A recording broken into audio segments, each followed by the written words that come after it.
We're looking for as regards the Can't really put it. It's the promise of what comes up above.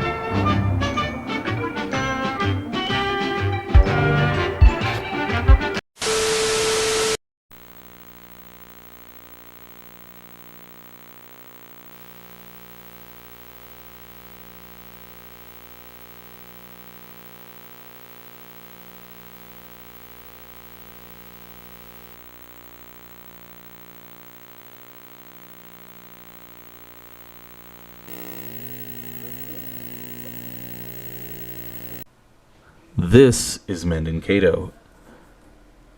And did you know that Mormons have a particular question that they refuse to answer? What is the criteria for a false prophet? You would think it would be easy to figure out since they have the exact same criteria as Christians. But for some reason, they can't reference those. So let's go look at what that is, so we can figure out why that might be that they can't answer that question. So let's take a look at Deuteronomy 18, which they also have, but for some reason they're incapable of finding, referencing, or using. In particular, verse 20 through 22.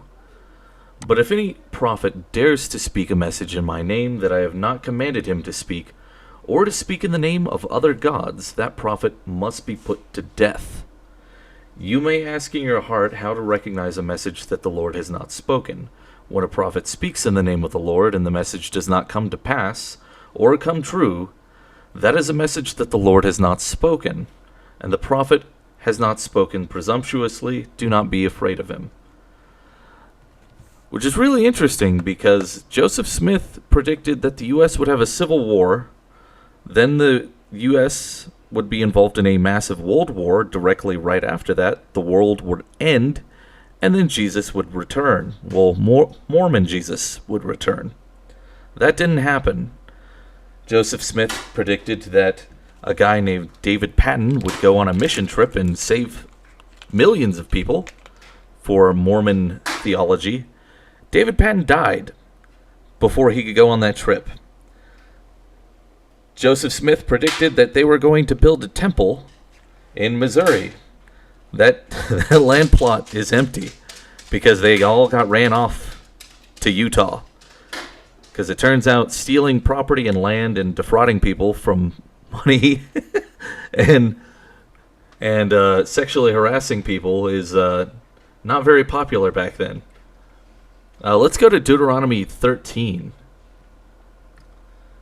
There's another another verse that deals with prophets in Deuteronomy 13 that they are incapable of referencing in regards to prophets that are capable of actually fulfilling prophecy, but are doing something that is also another indication. Because prophets who can make predictions that do come true can still also be a false prophet. If a prophet or a dreamer of dreams arises among you and proclaims a sign or wonder to you, and if the sign or wonder he has spoken to you comes about, but he says, "Let us follow other gods, which you have not known, and let us worship them," you must not listen to the words of that prophet or dreamer. For the Lord your God is testing you to find whether or not you love him with all your heart and your soul. You are to follow the Lord your God and fear him, keep his commandments and listen to his voice, serve him and hold fast to him. Because that guy involved is a false prophet. The other emblematic issue on top of this is that you can also have people who are completely false prophets who are just lucky. There's no reason to not adhere to these two things. In fact, Mormons can't justify why they aren't using these two verses. They won't justify it. Instead, they usually go to, what is this verse? What verse is this?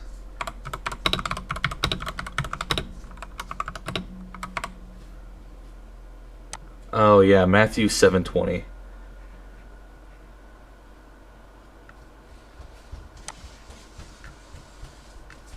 that you will know them by their fruits. What does that even mean? You will know them by their fruits. In regards to a prophet or anything like that. That doesn't make any sense whatsoever. And that's also why it's very important in regards to what I'm talking about, that we go off of the negative aspect. Because if you can't identify the negative concept, then you certainly can't determine whether or not someone is an actual prophet. Because if you're only going off of whether or not they're doing something good, well, you can't determine whether or not they're actually a prophet, can you? Because if you're only determining whether or not someone's doing something good if they're a prophet, well, if someone's a bad person, or they're not actually sent by God, and they happen to just do good things, just as we saw in Deuteronomy 13, verse 1, and they happen to do something good, suddenly you can't actually do that. And actually, Deuteronomy 13, verse 1, that whole first paragraph basically deals with Joseph Smith. His structure and build of his false view of God is this inherent structure, because he describes God as being a 10-foot tall man made of flesh and bone, when we know that that is not the case. He describes the Holy Spirit as being a man made of flesh and bone. And he also describes Christ, well, his false Mormon Jesus, as not being a non-pre-existent person who was also the direct brother of Satan. Meaning that all three of them are each individual persons who are each made of flesh and bone and are separate beings. They have three separate gods. They are polytheists. Ergo, Joseph Smith is directly a false prophet via Deuteronomy 13, verses 1 through basically 4. And that's why they don't use those verses. Pretty interesting. And that's why they won't answer the question of why, and why they can't answer that question. It's also fun to ask them, because they usually just shut up and run away. I don't know. What do you guys think about this? Throw your comments down below, and maybe other verses that you're aware of that create logical error problems like this. Big problem issues for their general theology that create hilarious issues. Because I know there's tons. There's several that I've already come up with and seen, and I know there's going to be way more. There's got to be more. There always is.